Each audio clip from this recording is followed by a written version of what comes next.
Concerns after an inmate escaped from a North Carolina prison today. Authorities eventually captured Devonta Respers in Elizabeth City. He escaped from Pasquotank prison about 2 hours earlier. 13 News Now investigative reporter Laura Geller joins us now with more on this story. Well, to give you some perspective, Devonta Respers escaped from the same prison where 4 employees were killed after an attempted escape last October. To be clear, that October escape attempt was from the main prison at Pasquotank. We're told today's successful escape was from the minimum security facility. For months, the North Carolina Department of Corrections has faced scathing criticism about that fatal botched prison break. Lawmakers called for accountability, family members pleaded for answers, and officials announced some changes. Still, nearly 8 months later, Devonta Respers slipped away from that same DOC complex.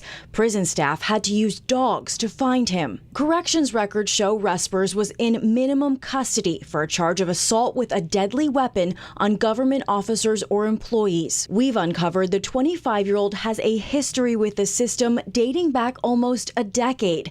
An online database reveals charges including simple assault, cyberstalking, larceny of a vehicle, and other felonies.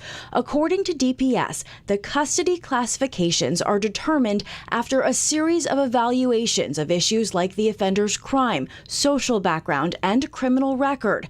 We asked a spokesperson why someone with this kind of criminal history was allowed to be in the minimum custody facility. He told us he can't speak specifically to this case because it is still under investigation. And that spokesperson said he would get back to us next week when subject matter experts are available with more information. Laura Geller, 13 News Now.